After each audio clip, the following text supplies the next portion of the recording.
3 o'clock. Are we online? No, 15. not till online. They will give you signal. Sir, there will be a recording sound, then you can start immediately.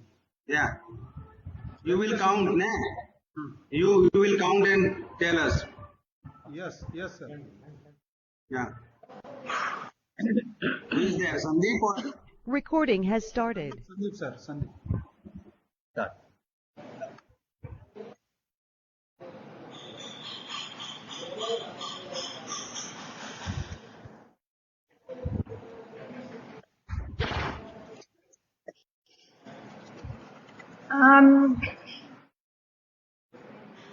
Good afternoon, everybody.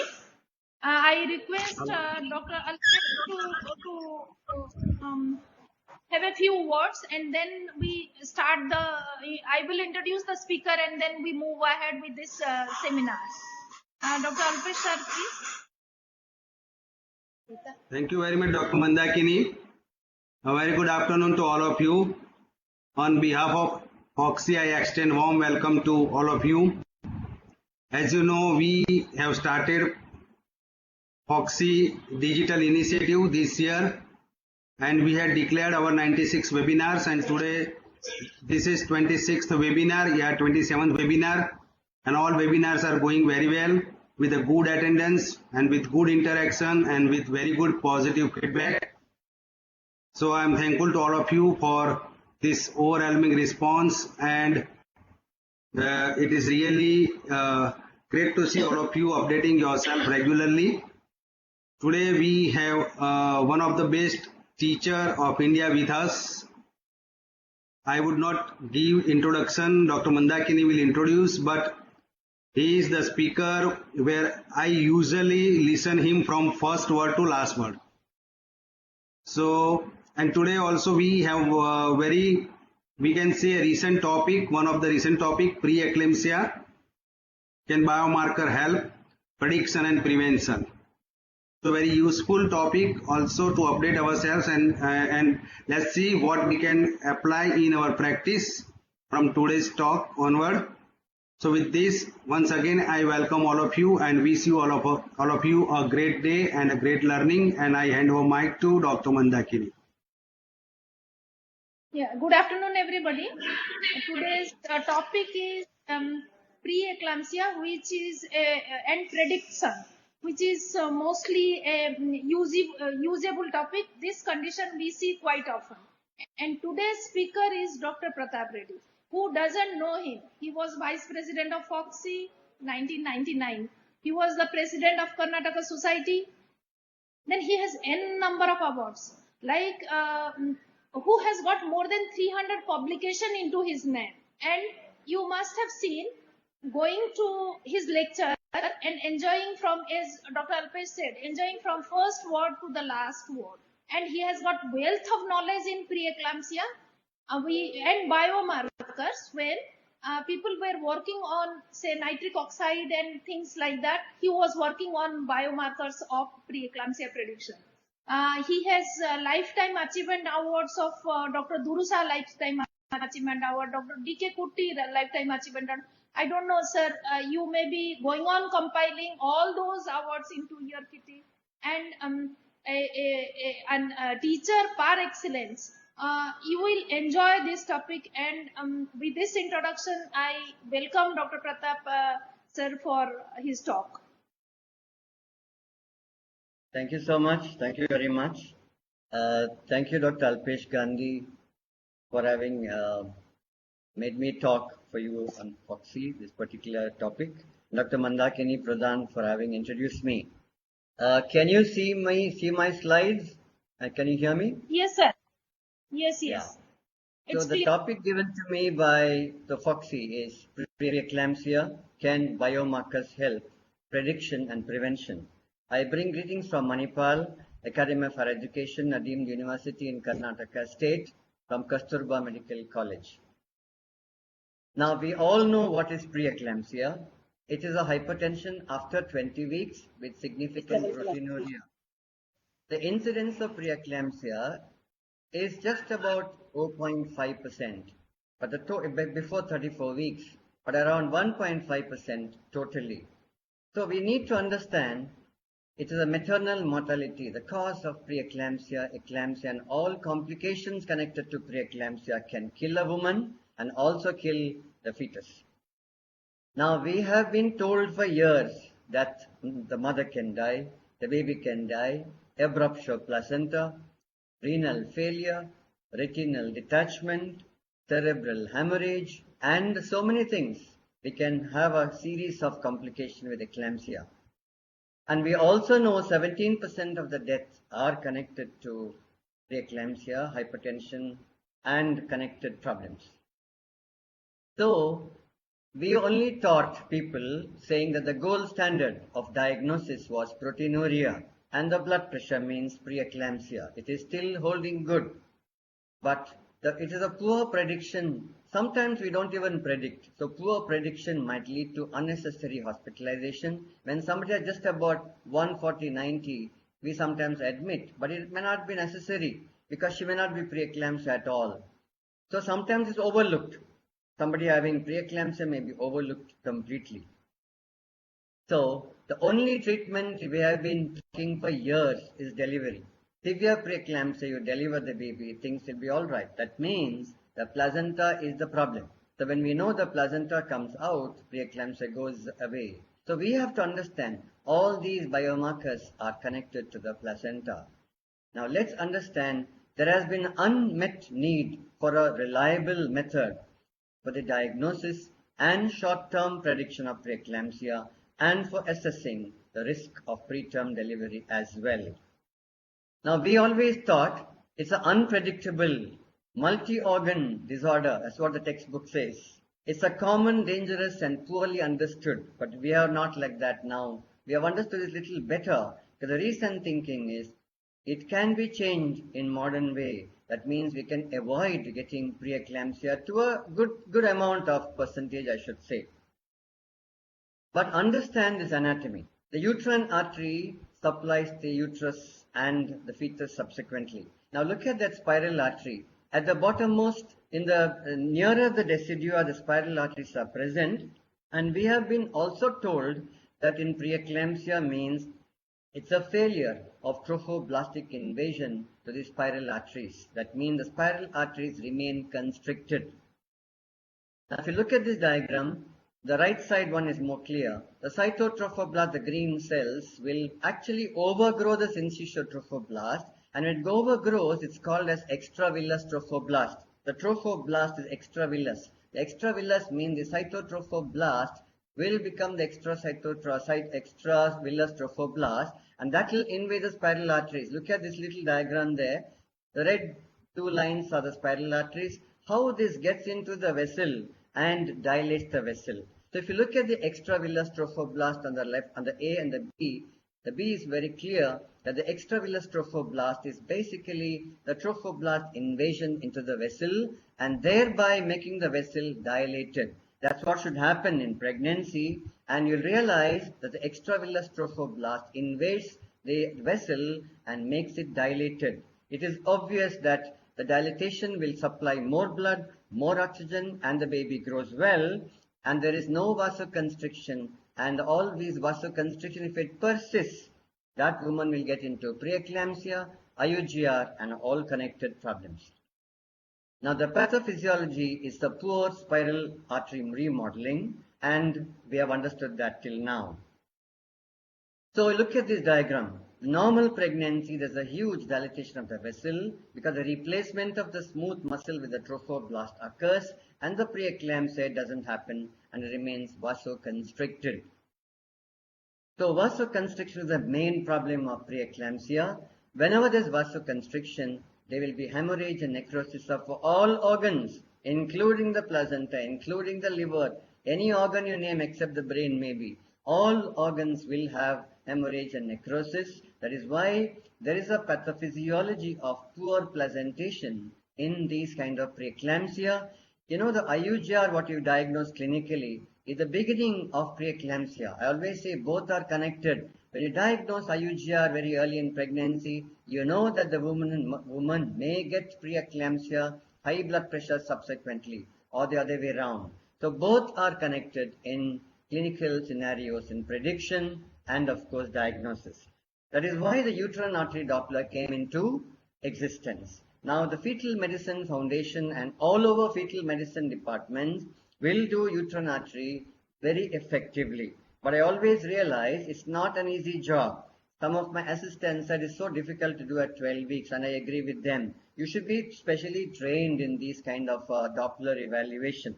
But look at that. It's not an easy job at all, because you should get a subtle of the cervix, the color flow mapping, and of course 2 millimeter to cover the vessel, the gate, and the angle should be less than 30 degrees, and so on. That means you should be really an expert to do it. So I don't think everybody is an expert now. You have to train yourself to do it. That means both the vessels, both uterine arteries have to be checked. The average of both will become the mean pulsatility index, and that is called a uterine artery Doppler. I'm not going to tell details about how to do it. That is a specialist job. But I'm going to tell you as to what is the significance of all these parameters at the end of my talk. Now, uterine artery Doppler, when you look at the first one, there's a notch. The notch means it is constricted. The notch goes away means that there's a good flow of the dilatation of the vessel occurring, thereby the vessel flow is very good. That means that constriction is not present. So we expect this to happen around in the 12 weeks of pregnancy, even earlier sometimes, but by 16 weeks it is completely dilated well. Why should I mention that 16 weeks? Because if at all you do any intervention, must be done at around 12 weeks itself and not at 16 weeks plus, because the extravillous trophoblast, as I told you, will invade the spiral artery, starts from about 10 weeks, and at 12 weeks it is quite good, and by 16 weeks it is maximum. So we should be intervening at that time of pregnancy to protect this woman from preeclampsia as well as IUGR. Now, because the placenta is kind of ischemic in these kind of patients, I told you a little while ago, vasospasm means there will be hemorrhage and necrosis. That means the placenta, you cannot see the hemorrhage and necrosis, but there is ischemia. Whenever the placenta is ischemic, that means the blood supply is less in the placenta, it will release one protein. This protein is called as SFLT1. The full form is tyrosine kinase protein, or the SFLT1 is increased. But what does it do? It goes and attacks the vascular endothelial growth factor. That means it will stop these dilatation. Vascular endothelial growth factor means VEGF will dilate the vessels. So when this protein is formed by the ischemia of the placenta, it will stop the dilatation because it binds to that. That means the vasoconstriction persists. But because of the ischemia, the placenta produces another growth hormone called as placental-like growth hormone, and so you'll realize both are bad. That means the placental SFLT1 increase will cause VEGF and constrict the vessel, and the placenta doesn't go on well because the placental-like growth factor is reduced. When it is reduced, that means placenta is not getting the growth factor. So ultimately, both these two will have a problem on the placenta, and the placentation goes wrong, and there is definitely evidence of vasoconstriction at that time itself. So all these, the two major changes will cause endothelial dysfunction.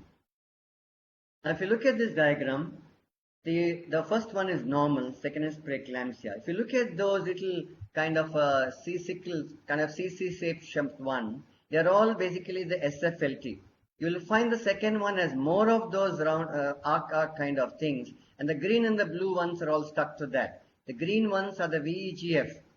So the VEGF and the blue ones are the placental growth factor. But concentrate on VEGF, all the green ones. The green ones ideally should be floating in that vessel. But if you find these SFLT will go and get stuck to that kind of a green one, that means the VEGF is kind of adherent to these SFLT, and all these VEGF is not available for dilatation of the vessel. That means placental biomarkers are basically connected to SFLT1 and also the placental growth hormone. So we have discussed till now what is the importance of uterine artery Doppler, what's the importance of these biochemical parameters. So once again, we have understood over the years, preeclampsia is an inflammatory disorder. It will cause diffuse endothelial dysfunction. It impairs the trophoblastic invasion of the spiral artery, as I told you a little couple of minutes earlier, and that will cause increased FSFLT1, and of course, placental growth hormone also will be reduced. So what does the world tell us? Because the biomarkers was kind of invented or detected, people said start using that. But we also should know there's another placental-associated placental protein, pregnancy-associated plasma protein. Also, we send it for down screening. You know the dual marker on the NT scan time. One is PAP-A, called as pregnancy-associated plasma protein. Now, what happens if the placenta is ischemic? It will produce less of PAP-A. So, when the PAP-A is low, we can identify the placental problem. So whenever our residents show me NT marker, dual marker, they'll say it's normal. I said, go ahead, tell me PAP-A, is it normal or abnormal? PAP-A less than 0.4 multiple of median is abnormal. Usually it is more than 0.5 MOM. So when you look at the NT scan, dual marker and this kind of Down syndrome screening, please watch, because I'm going to tell you this has a very high sensitivity. At the end of my talk, you'll realize this is also a biomarker in the placenta which goes wrong. So if you find, let us say you don't have facility to do other things, you just have one facility to detect one biomarker, at least ask for PAP-A. The PAP-A is anyway done for Down screening, so why not you look at that and then identify which woman can get into preeclampsia and also intrauterine growth restriction. So the placental growth factor is an angiogenic factor. The levels are low and the SFLT will be raised in preeclampsia. That means there's a ratio. The ratio between the two I'm going to talk about a little later. These two has to have a ratio. Now, interestingly, many countries have introduced mean arterial pressure. We just take one blood pressure and say blood pressure is normal. Ideally, we should take a mean arterial pressure when she comes at 12 weeks for NT scan. The mean arterial pressure is defined as the average pressure in a patient's arteries during one cardiac cycle. It is considered a better indicator of perfusion to vital organs than the systolic pressure. When I studied long back, they were talking about MAP. For many years, nobody spoke about it. But now, once again, the old style has come back, and it's become a fashion to detect the problems by doing mean arterial pressure. It is very easy. The diastolic pressure into 2 plus the systolic blood pressure divided by 3. I repeat, a very easy formula. Diastolic pressure into 2 plus the systolic blood pressure divided by 3. And the normal mean arterial pressure is between 70 to 110 millimeters of mercury. Now, supposing it is abnormal at that time, we have to intervene. Now, I realize it's not as easy as what I'm talking about. Look at that. If you really want to do MAP, it's a big process. You would have a lot of time and do only probably somebody has to be taught on this and then simply do that in the outpatient. It's not easy at all. Look at that. The instrument must be automated machine calibrated. The cuff size should be approximate or appropriate to the particular person, and she should be sitting back supported, legs uncrossed. I believe if you cross the legs, the BP can change. Those small things. Legs uncrossed, arms at the level of the heart, which everybody knows, but you must take 2 readings in each arm, and the average of 4 readings becomes a mean arterial pressure.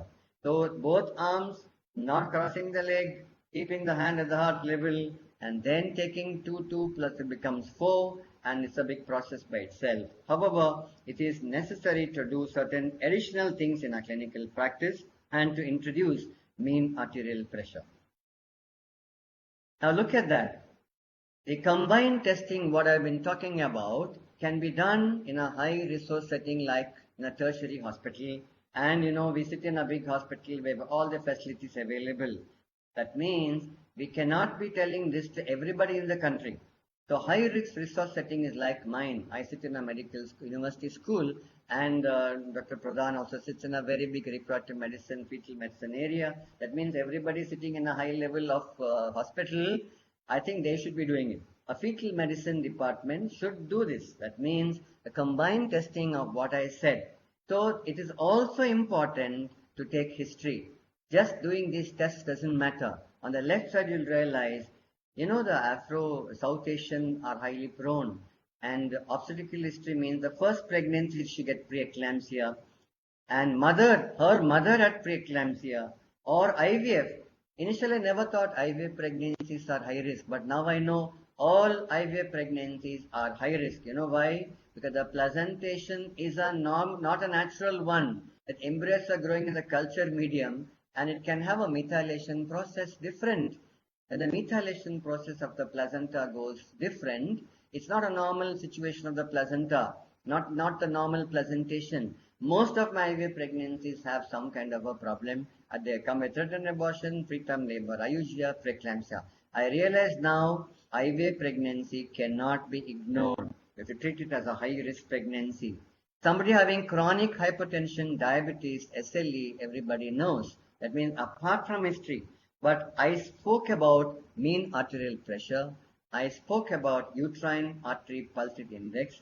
I spoke about PAP-A. I spoke about PLGF and all those kind of things. But look at that. And the red one, the last one, you'll realize all these put together is still not anywhere nearing 90% or 100%. It is still around 75% accuracy. It's quite good because you're able to pick up quite a number of patients with abnormality, but it is never 100%. But what I read of the literature is, in certain of these articles, it says about 95% accuracy. I think if you do it very well, probably it matters. That means, what about, there are many, the Fetal Medicine Foundation is highly respected, and from UK, they have done huge amount of work. All the fetal medicine specialists in the whole world will quote them, and I have a lot of admiration to this group of people. Professor Nicolaides has done a lot of work, and we should respect that. But you realize that it depends also on the white women and the black women in England. So the black women have a higher chance of preeclampsia, and we, South Asian, sitting in England and America, are different from the Europeans. We also have, even sitting in India, we also have, women have a higher chance of developing preeclampsia than the white women. So the risk cutoff probably is 1 in 35 is a very high last one. And when you look at the white women, it may be 1 in 140. That means our country has a higher incidence of preeclampsia. Now, if you look at that, what I said about PAP-A, concentrate on this slide. They studied 60,000 women, and the incidence was 2.9% totally, but the less than 37 weeks was 0.8%. Now, the next chart you'll understand, when they took the maternal history, mean arterial pressure, and the Doppler of the uterine artery, they detected basically 67%. And when you added that placental-like growth factor to 74%, but when you added PAP-A, it has remained as 74%. What does it tell us? That means PAP-A is quite superior. If you don't have the facility to do other biochemical markers, of course I cannot say that you should be able to do it. If you can't, at least do PAP-A. It is equally highly sensitive, as good as placental-like growth factor. That means ideally all these things must be checked in our clinical practice. At 12 weeks, you'll realize the significance of the identification of these biomarkers. Yeah. So do not ignore PAP-A. When we send the same for screening of Down syndrome, observe, is it less than 0.5 multiple of median, and that is definitely abnormal. So once again, the NICE guidelines said the same. The NICE guidelines said the same thing, but ultimately you realize the preterm prediction is almost like less than 80%, and the total preeclampsia may be even lesser than that. However, all these will predict at least 70 to 80% of preeclampsia. The Fetal Medicine Foundation, once again, they did a huge amount of work. The 7 NHS hospitals in England, routine screening between 11 and 13 weeks. It was a non-interventional study, 16,000 patients, as I mentioned earlier. They compared the NICE guidelines. NICE guidelines basically considered a few things like history and maybe mean arterial pressure. And you'll realize the pink bars all over. You'll realize the pink bars are all the Fetal Medicine Foundation. Almost 90% for those women developing preeclampsia by 34 weeks. That's very good. But then later on, 37 and maybe beyond that, the incidence goes down because you may be still getting preeclampsia. That is why when you suspect these kind of risk factors, one need to be very careful and analyze them more frequently.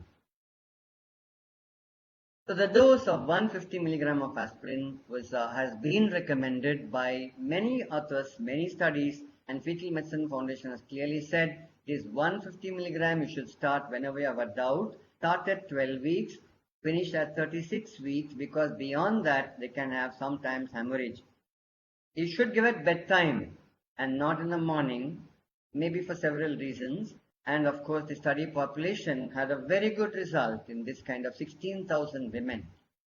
So they found that the screen positive patients, they agreed to participate with placebo and aspirin, and they compared 2 groups and proved that 150 milligram of aspirin in those high risk, all those positive kind of patients, when the risk factors are high, will help in getting down the incidence of preeclampsia. So prevention of preeclampsia has been proved by this particular study, a drastic prevention as shown in the slide, and it is a very good, I think, understanding of biomarkers of preeclampsia. So the beneficial effect of aspirin was started at or before 16 weeks. If you remember what I said about 15 minutes before, whatever you do should be before 16 weeks, even 18 weeks is too late. I would start by 12 weeks. 16 weeks is the maximum time.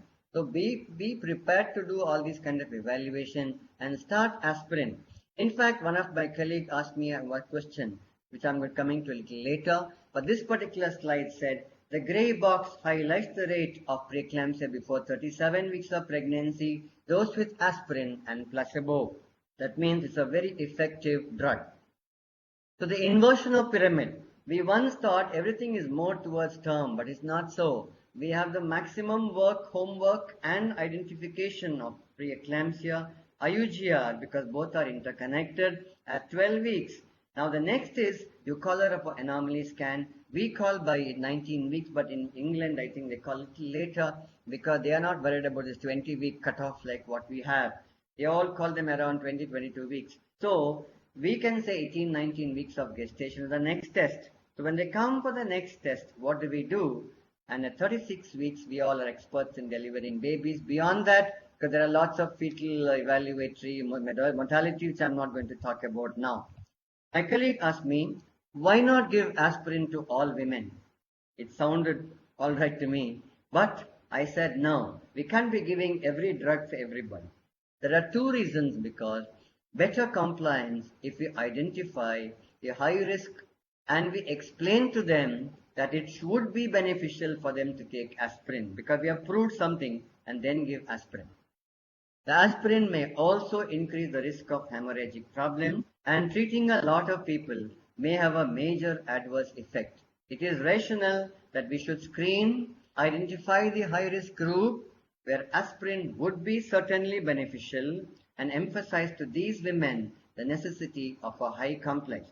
One of my colleagues who's listening to me just now will realize we have dealt with a patient whom we gave aspirin like that, and she had a sudden cerebral bleed of course, we had a lot of problems. That means we do not know who will get this kind of a problem, but one dangerous kind of a patient we've had, I do not give for everybody walking in. So we know that. Now, I told you so many things, but should we do all these things in our patients? It's important because many of us, I think 80% of the Indian population is obstetricians, are in a low risk setting. The 20% are sitting in a high risk situation, but most of them, should we do all these tests? That is the interesting part. Let me explain to you to whom we should do and whom we need not do. Interestingly, you all must Google this. The very latest one, 2019 from UK. It is called a Saving Babies' Lives. If you Google that, you will get it. My friend Dr. Mandeep Singh from UK. I've had a lot of discussion before my talk. He's a fetal medicine person, so I was quite happy to talk to him and get the right kind of observation on the literature. So he clearly said, in national NHS in UK, everything is not done. Because in low risk setting, we don't do everything. So when NHS has said that, why can't we follow in certain of our places when we don't find those high risk kind of patients? That means, let me make you understand, how do we choose all those investigations? Now this article of version 2 clearly said, this updated element recognizes that uterine artery Doppler screening of high-risk pregnancies can improve efficiency by targeting scan resources. They are not denying the fact. They said do it if you have the facility. But they simplified the whole approach. See, the Fetal Medicine Foundation also from UK, but this is an NHS. NHS means the whole government of UK decided to do it, the medical part of it. But they simplified it. They said, do we need to do all these tests at all? What tests are necessary and for whom? And who should get aspirin? Very clearly is written, 3 things can be borrowed from their wonderful explanation for our day-to-day practice. And when you get a low-risk pregnancy, means the first pregnancy, no problem, mother fine, she has not had a problem, no problem at all. And that is low risk. I always say nothing called as no risk in pregnancy. So low risk pregnancy, there is no need to do uterine artery Doppler at 12 weeks. You simply do NT scan and do all that and can send up. There is no need to do uterine artery Doppler. But if you're sitting on a high level like hospital like us, and you have the facilities, there is no harm in doing. But it is not easy to do at 12 weeks. Some of my colleagues came and said, sir, it is such a small artery which we cannot see, nor do. That means experts are needed to do that. So I think I was happy to read that. We need not do that. Now, there is no need to do even biochemical markers for low risk pregnancy at 12 weeks. Just do NT scan and send her off. Now, uterine artery Doppler, when she comes at 19 weeks for anomaly scan, once again, you're either don't do or do it. But I think it's good to do at that time a uterine artery Doppler on an anomaly scan. That means uterine artery Doppler is easily made out at that time. At least we cannot start aspirin at that time, but we can at least know that that woman, abnormal uterine artery by 18 weeks of scan or 19 weeks or 20 weeks, will get preeclampsia and IUGR. You have to be on the lookout. But in NHS, once again, they don't do routinely uterine artery Doppler at 19-20 weeks. Only the Fetal Medicine Foundation and all fetal medicine units in UK are doing it. But generally, the low-risk pregnancies don't get uterine artery Doppler at 12 weeks nor 18 weeks. But I think you should do at 18 weeks. It may be good. And they don't do any biochemical markers. So my first slide says, what about biochemical markers? I'm going to tell you now, and I've told you, it is not necessary for all patients walking in. So can add uterine artery Doppler doing anomaly scan. And if you find abnormality, I think what we have forgotten now is to measure the symphysis height. In UK, it has come back.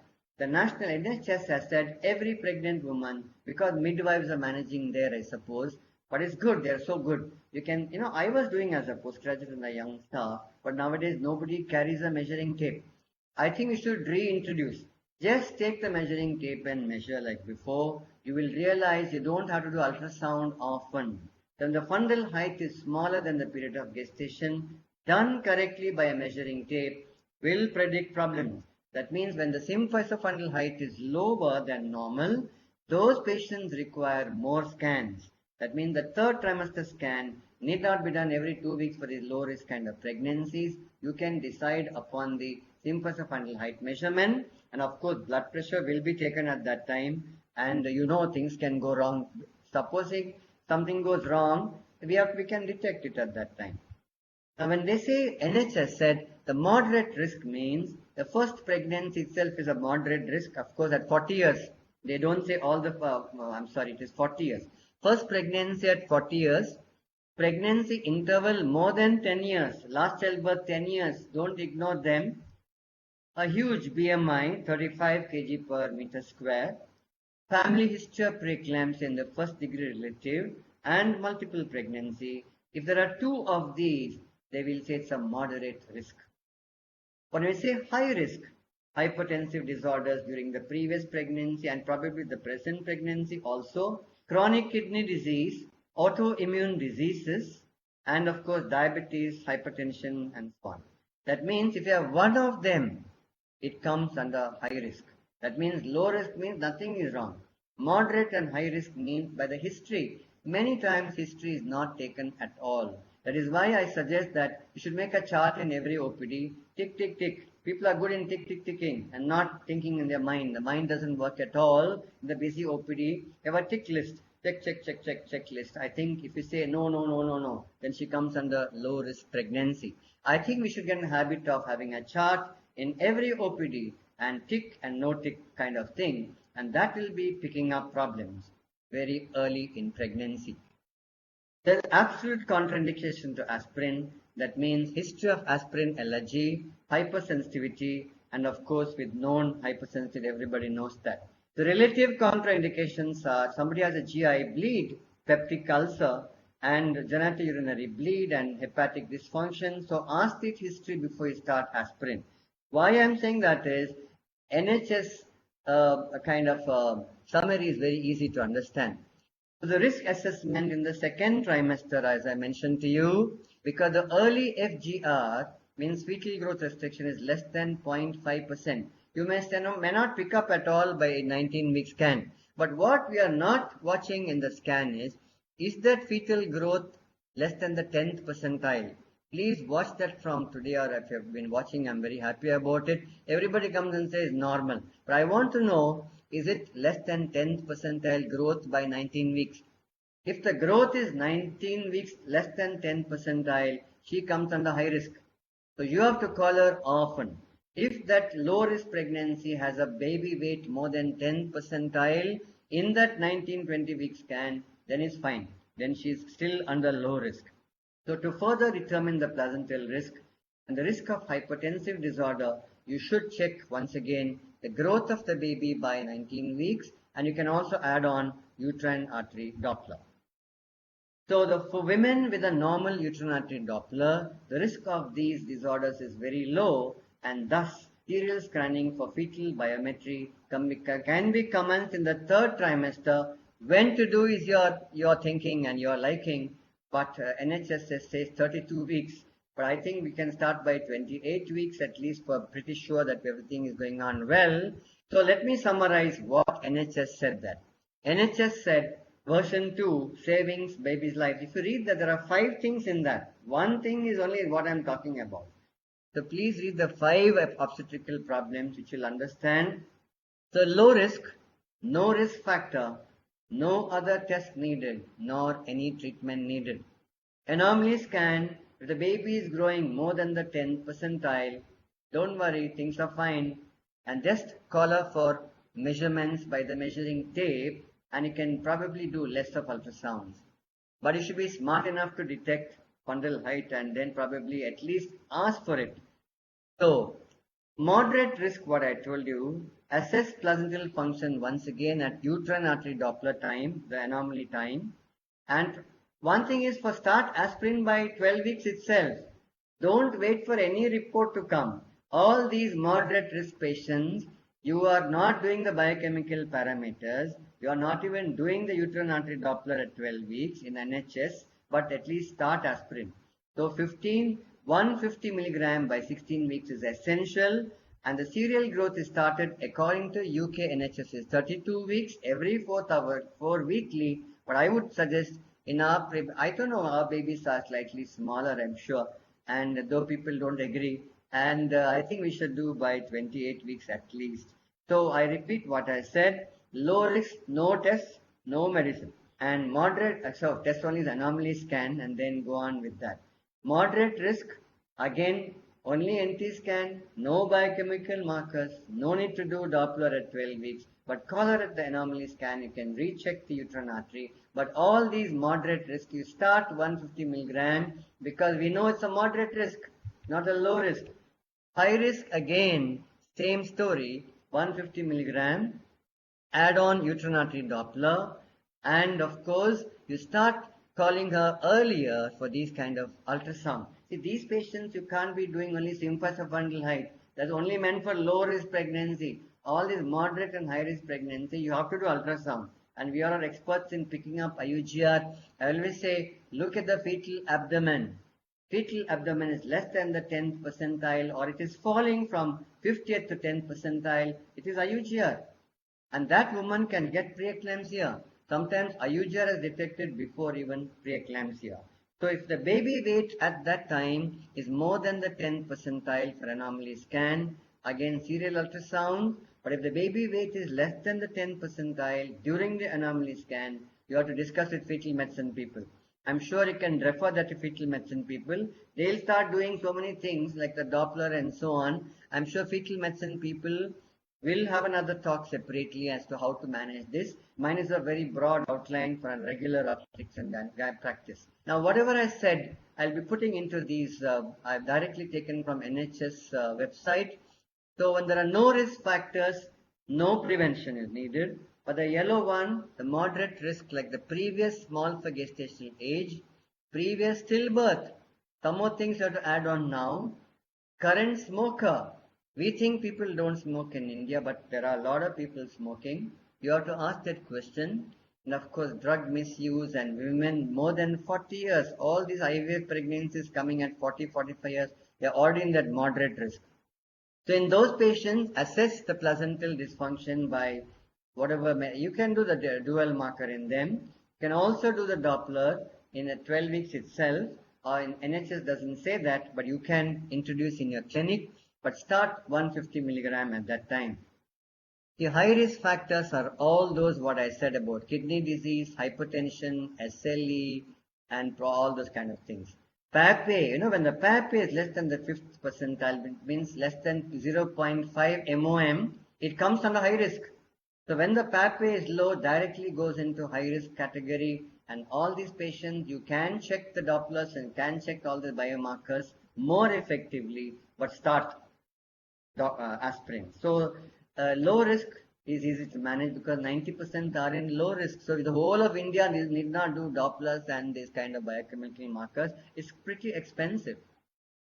So anomaly scan is done for all these kind of category, and I've told you how abnormal uterine artery Doppler, abnormal fetal weight, all on the pink lines you'll find our management changes, and all these you can decide yourself. Don't worry about what's on the slide, because the slide simply tells keep doing ultrasound once in 2 weeks or 4 weeks. All these high risk, the pink ones, the red ones, are all 2 weekly. Every 2 weeks you must check for preeclampsia and IUGR, because they might get into problem at that situation. So this is the same story. They all did the last part on the right side. You'll realize the blue one, please observe. The last one says serial ultrasound for diagnosis. That means preeclampsia and IUGR all hand in hand. When you suspect IUGR, she will get into preeclampsia. So I think both are connected. That is why the NHS doesn't say preeclampsia per se. They only talk about IUGR because both are associated along with the medical management. All these are late signs. Don't wait for that woman to get that heavy kind of legs. They are all weight, fingers getting tightened. It's all old teaching. And we don't, of course, we still get such kind of patients. However, these are all very old techniques. And the sudden weight gain is also bad, but they are all nothing about prediction. They are all old techniques of understanding. But we are able to detect much before all this weight increases, much before edema sets in. That means all our thinking of these kind of risk factors and evidence of preeclampsia has to be understood pretty well. The New England Journal, a prognosis study, a prediction of short-term outcome in pregnant women with suspected cases, suspected preeclampsia.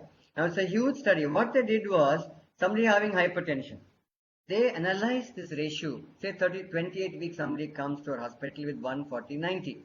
What do? We ask for urine protein. It is correct. You can still ask for that. But ask for this ratio.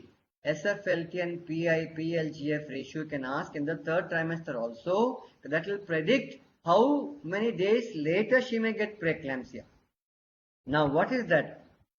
The preeclampsia open study investigated further the impact of the SFLT and the PLGF ratio on the management of suspected cases. That means you are only screening once again. You cannot decide the time delivery at that time. Now this is interesting because SFLT and PLGF ratio in the management, the key recommendation is it's an aid for the diagnosis of preeclampsia.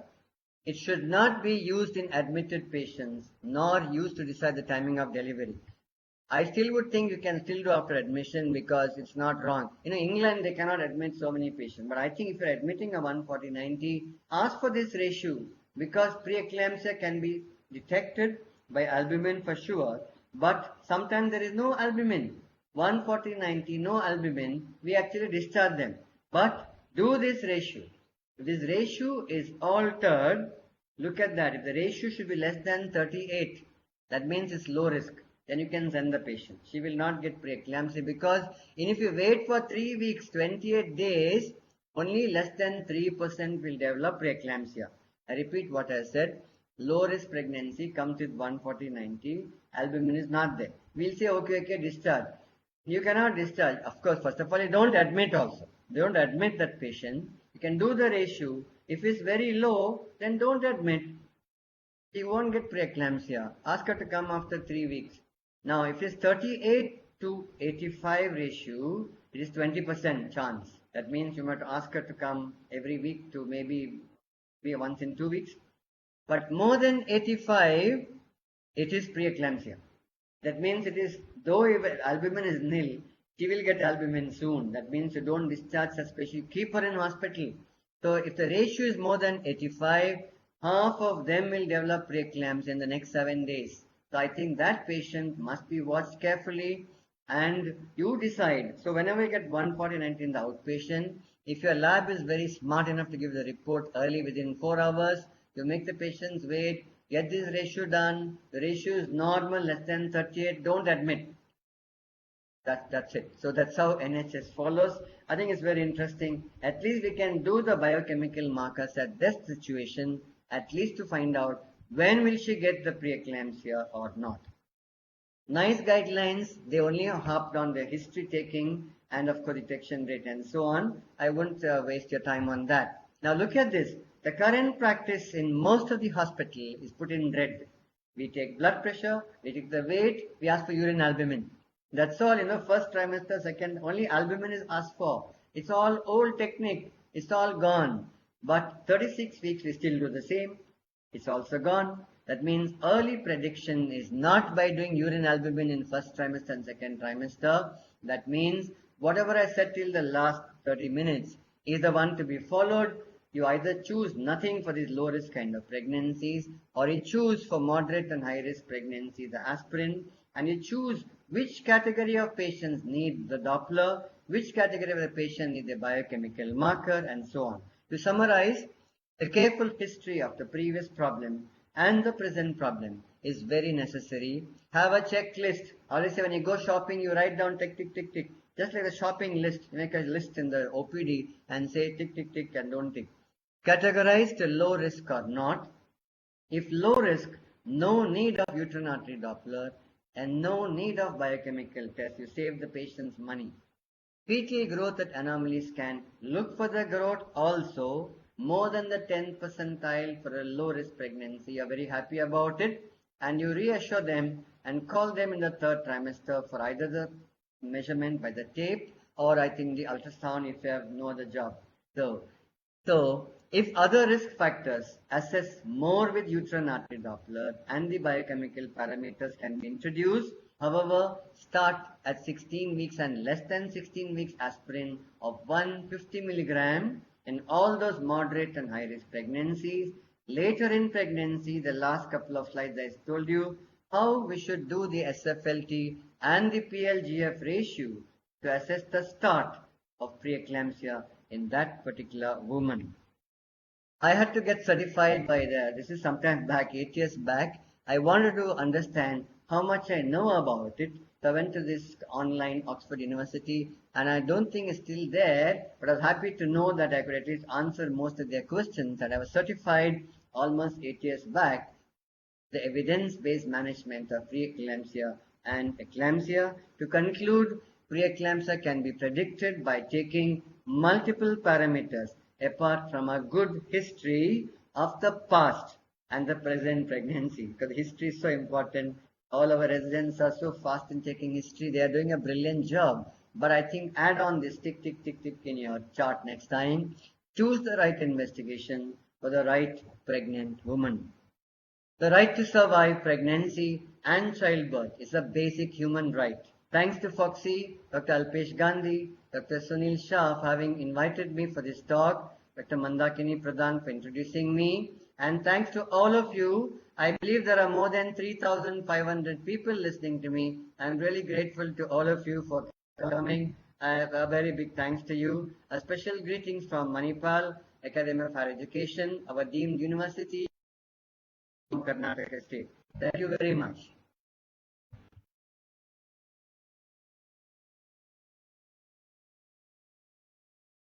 That was great. Yeah, that was great and excellent talk. Probably everybody by this time must be clear about how to take how important is history taking. And then second is, in a poor resource setting, we should not always blame that this thing is not available, that thing is not available. It was crystal clear that how we should go about in predicting preeclampsia. And then if the patient has not come to you in first trimester, you still have second trimester to look for. And we have at least n amount of questions for you, sir. And I will be reading them out. When should aspirin be stopped before pregnancy? I didn't mention maybe the person who attended later. I should start at 36 weeks of pregnancy. Yes, that was mentioned in the lecture that it should be stopped at 36 weeks of pregnancy if you are giving for prevention of preeclampsia. Is proteinuria included or not, sir? Now, that's of course, somebody proteinuria means definitely preeclampsia. You have to do proteinuria. There's no doubt about that. Because proteinuria means it's already preeclampsia. So we don't have to predict anymore because she is having the problem. All my talk was to predict. So you still have to do it. Yeah. So what he's talked about is how do you predict and prevent by giving aspirin. Somebody has talked about glycosylated fibronectin, a new marker for preeclampsia from 13 to 37 weeks of gestational age. Yeah, fibronectin is one of the new marker which is coming up, but not being validated by randomized controlled trials, and it is another expensive one. I think that can be reserved for predicting preterm labor. If you find fibronectin is there, probably that woman might get into preterm labor. It's another story by itself, another chapter, but at the moment there is no recommendation for that. Yes, great. Fetal fibronectin can be done from the transvaginal swab, and it can be a predictor for preeclampsia. As of now, glycosylated fibronectin, I also fully agree that it should not be included for preeclampsia. Elderly primary gravida genitourinary bleed with ecosprin later. She developed preeclampsia. What to do for such patients? So elderly primary genitourinary bleed. Okay, yeah, you have to stop it. Simple. Ecosprin, when somebody is being bleeding, how can you give it? You stop it. But the NHS says you can restart it after the bleeding has stopped, and if all the blood parameters are normal, and she's somewhere in the middle part of pregnancy, because you still want to prevent preeclampsia. However, when somebody bleeds, you have to think twice before restarting aspirin. But you have to say each case by itself and find out whether to start or not. You can't generalize the statement. Yes. Even same. After how many days you can start? Suppose he stops bleeding, then after how many days you can restart? We can start after 1 week of stopping, then restart. Is there any role of aspirin in IUGR? I just mentioned that preeclampsia and IUGR are hand in hand. Once you diagnose something, you can't give. But you prevent IUGR and prevent preeclampsia, both are together. So you start by 12 weeks itself to prevent preeclampsia, to prevent IUGR. But once you diagnose IUGR after 19 weeks, there is no role. There's no point in giving any medicine at that time. It's just the fetal well-being has to be checked often in pregnancy. Somebody is asking that if serum creatinine is more than 2 to 2.5, can you prescribe aspirin? No, I think when anything is wrong with the renal parameters, you have to stop. Because these renal parameters can exacerbate aspirin toxicity sometimes. So when things go wrong, it's a common sense to stop this. Because we are only talking about prevention. It is not a cure anyway. Yeah, and it's not prevention doesn't mean 100% prevention.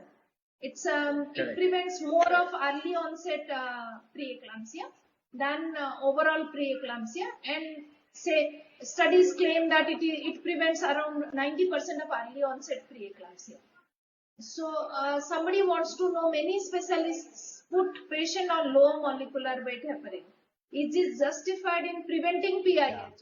This is not a recommendation because NHS and American Society have not said you should give. But I think you can decide. If the APLA is positive, then you have to give. Supposing somebody had a severe preeclampsia last time and APLA is positive, then you give. But you can't start just for a pregnancy of the first pregnancy when somebody's Dopplers are a little on the lower side. Just give aspirin. There's no role to give heparin at that situation. It all depends on the past obstetrical history and the evaluation of antiphospholipid antibodies. Only if it's positive, you give. Otherwise, no need. Somebody asked the other way around. How can we skip biochemical markers as they are needed to rule out chromosomal anomalies, if not for PIH? No, that is standard now. I don't think we can skip that. That has been evaluated thoroughly by many years ago itself. That means NT scan and the dual marker has to be done. Because somebody like Dr. Pradhan will talk to you sometime about how to detect Down syndrome is not part of my job today. But I think you cannot skip that. NT scan has to be done with dual marker because that is a very high sensitivity rate. And the pathway in that only we are watching to say how this, preeclampsia can occur. Of course, you can't do away with biochemical markers for Down syndrome. You have to do it. To add on to your answer, what Dr. Pratap said is, you are doing a dual marker, then you please have a look into your PAPE value, not only the value, the MOM. What is said very clearly was, if it is less than 0.4 MOM, then you think that this is a patient who is likely to develop preeclampsia down the pregnancy. So hence you need to be careful in that patient. So PAPA here, for you are doing for Down syndrome but giving additional result for preeclampsia. The next question is, sir, are there any cardiac anomalies or cardiac problems seen in baby with high dose of aspirin of 150 milligrams? No, there is no way there's documentation of cardiac anomaly with aspirin. That is why the NHS, long back we were giving aspirin, 75 milligram. Now the UK did all this multicentric trial and said give 150. The 75 what we gave is no use at all, I believe. But there are no reported case of because of aspirin there is a problem in the heart. Yes, I do agree with you. Dr. Nicoloides talked about the inverted pyramid where you can triage the patient into high and low risk. For this, combined screening is required. That somebody... Of course, yes. So Nicolaidis is the one who introduced all this, NT scan, dual marker. His group says you must do for everybody. The fetal medicine group said you should do NT scan biochemical markers for all patients at 12 weeks. In fact, all fetal medicine unit will do.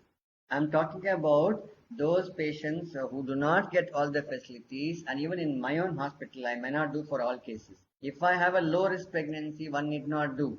But the Nicholas group said do for all patients, including low risk pregnancies. That is why all fetal medicine specialists, because they are experts in that, they can get the uterine very easily. Not easy to do that, isn't it, Dr. Pradhan? That I do agree with you. It's not difficult. I will put it that way, that if you start doing it when you are doing an NT, when you are doing a ductus, similarly you can do uterine artery, and like I will put it, it's easy to do it. But then anyway, we do it all across. I agree with you 100%. Since you are a fetal medicine specialist, it's easy for you. But the general whole of India is difficult to, unless they are trained Yes. specially. That is why Nicholas, he's an expert in this, and they have been, everybody follows him. If you are working under such a facility, you can do it at 12 weeks. Yes. You can add on.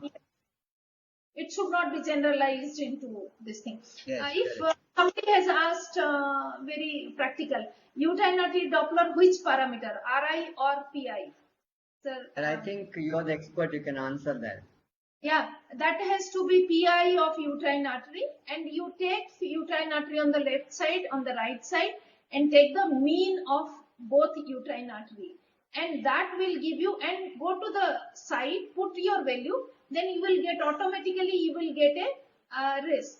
If you are not doing that, but then you must average both left and right uterine PI, uterine artery PI, not RI.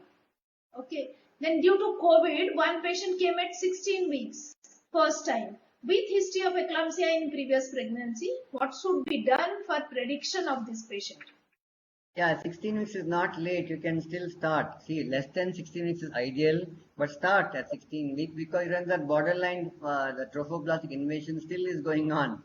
So there is no harm in starting aspirin at that time. And watch for her more carefully this time because she will develop higher chance of preeclampsia. But when you start aspirin at 16 weeks also, though the literature says before 16 weeks, you can still start because you have no other Yes, choice. I fully agree that, and you should not do any predictive marker now. You see, has previous history of eclampsia, so hence this patient is at a higher risk already. So you put her on nicosprin 150 milligram HS. Please remember at bedtime and 16 weeks. Calcium in the role of prevention of preeclampsia. It has also been emphasized by the fetal medicine group. When you suspect of the previous story and all that, you can give calcium at a higher dose. It's not 500 milligram. It's actually 1000 milligrams and beyond is the treatment for calcium, and calcium has been proved, not fully anyway.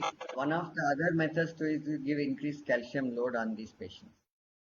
Somebody wants to know what is your drug of choice in preeclampsia as far as your clinical experience is concerned. No, in Probably- preeclampsia, as I told you, the only management is delivery of the patients at or near term. Otherwise, no drug will help. You just have to wait and wait till the baby gets mature by doing a very good fetal medicine work and assess the fetal well-being and deliver on time. None of the medicine helps, but you can start labetalol just to bring down the blood pressure for, you feel happy about it. But no drug is so superior once they develop hypertension. There are few more. What is the most important biomarker for prediction of preeclampsia? Most important. Somebody wants to know. Yeah. Yes. No, I yes. think when you say most important, it just means there are only two things they have done till now. All the other ones are still being evaluated, the SFLT and the PLGF. But I think if you do that, you can also check on the PAP-A, I told you just now. There is, among them, you cannot say what is most important. But the study, what is said is, the PAP-A is quite superior. If you don't have the facility to do the biomarkers, at least do PAP-A and check. Anyway, PAP-A is being sent for everybody with NT scan.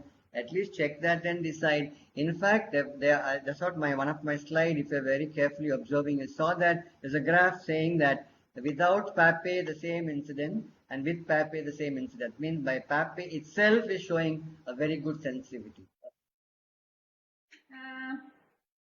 Somebody wants to know about PP3, PP13 as biomarkers. Already answered that PAPE and PLGF are the only thing that is being evaluated, and PP13 was previously being evaluated but not found to be that superior.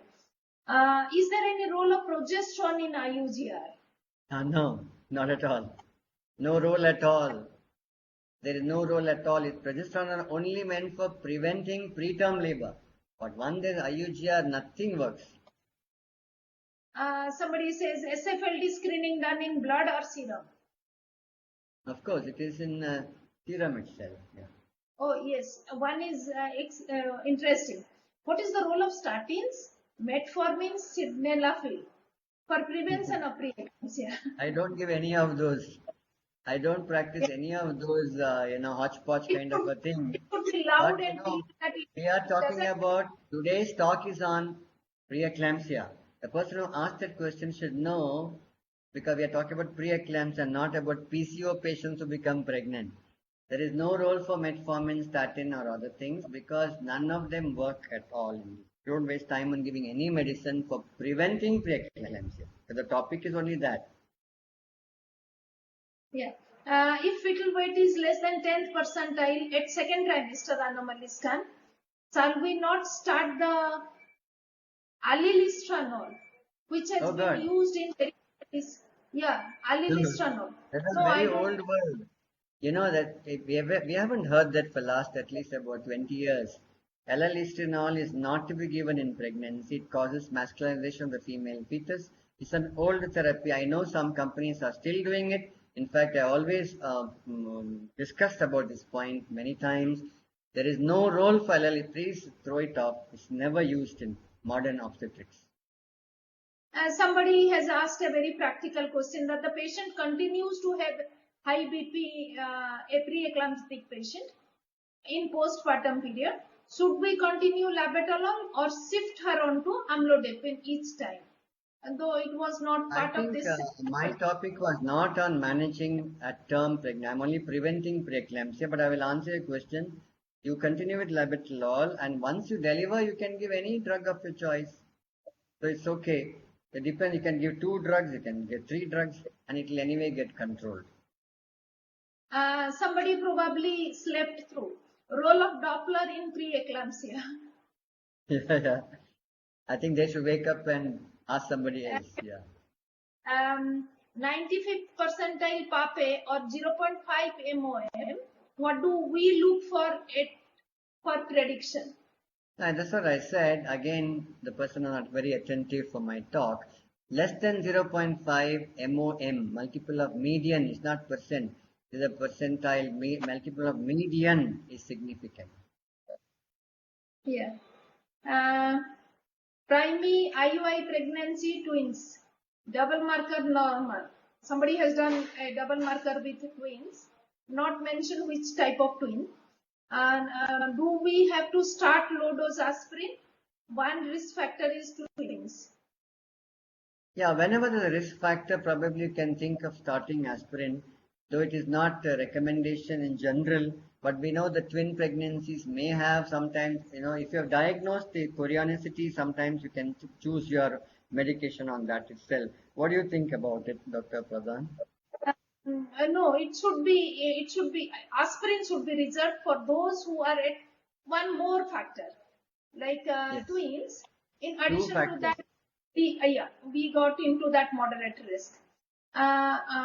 Somebody says that uterine artery PI, it varies with gestational age. Yes, we do agree, and you must remember that it varies with gestational age, and hence you need to refer to the gestational age uterine PI and then say that whether this is more than 95th percentile of that gestational age. We probably run through almost many of them. We have n amount of questions actually. What I wanted to tell you is, if the low risk, we are not further doing any test. The moderate ones, we are doing a uterine artery PI and then putting them onto ecosprin is for this NHS guideline. So why should we do utinary PI at all in that case? No, I think it's a good practice to do, because it's not that you're in a very high level referral hospital and you have been one of those top fetal medicine people, and I think with your expertise and people like you can do it, because I feel you can, though you're giving aspirin and if it still abnormality comes later, that means she gets into severe preeclampsia later. So it's not that aspirin will protect and prevent everybody. So you can still protect. If you are having the expertise, why not do it? Yes. So this was a very nice, elaborative and practical this thing of everybody can practice. Different places at different level of people can choose their area, what all they can do, and can apply that thing into the clinical practice. So it was a very useful, practically approached prediction of preeclampsia. All of us should join hand to predict preeclampsia so that we can prevent, say, 85-90% of them, and then see less incidence of this. Though the incidence reported from India varies from 2 to 10%. So we do not know exactly what percentage of preeclampsia we do see, but then we do see quite a lot. If there are any more questions, then I can take up or wind. Yeah, that's this thing. Can we? We overshoot by 11 minutes. So Yeah, thank you that's so much. your Yeah. popularity, and the topic demanded that. Can you? Thank you very Can we much. up here? Sorry? Can we wind up here? Yes, of course. Thank you very much for moderating, Dr. Mandakini Pradhan. And Thank I think Sunil, you so if much. Sunil Shah there, he's supposed to say something, but I'm not sure. Otherwise, thank you all the listeners and viewers. It's such a pleasure talking to a huge number. I felt like, though I'm not seeing any one of you, but I know there are 3,500 people sitting and seeing us. So thank you so much. Pleasure was mine. Yeah. I thank Dr. Alpesh Gandhi to give me this opportunity to chair this, moderate somebody like Dr. Pratap Kumar. It's a pleasure doing that. Namaskar, and everybody stay safe. Thank you so much. Thank you. Is anybody saying anything else from Foxy? You can just ask. Yeah, Dr. Alpesh, if you are connected? No. Or you can wind up. Yeah. Anybody else? The people from the pharma people are. Yeah, I must also thank Foxy and Corona Remedies for having arranged all this. Not an easy job at all to get such a big number. A special thanks to Corona Remedies for having supported the Foxy initiative of this talk of mine. Thank you so much. Yes. Corona Remedies, are you there? Yes, You ma'am. can I wind think, Yeah. yeah. Please. Dr. Sunil Shah would able to join? No, ma'am. His mother No. is Okay. very ill. Okay, I know that. Okay, then thank you everyone. Thank you very much for this Foxy webinar. Thank you.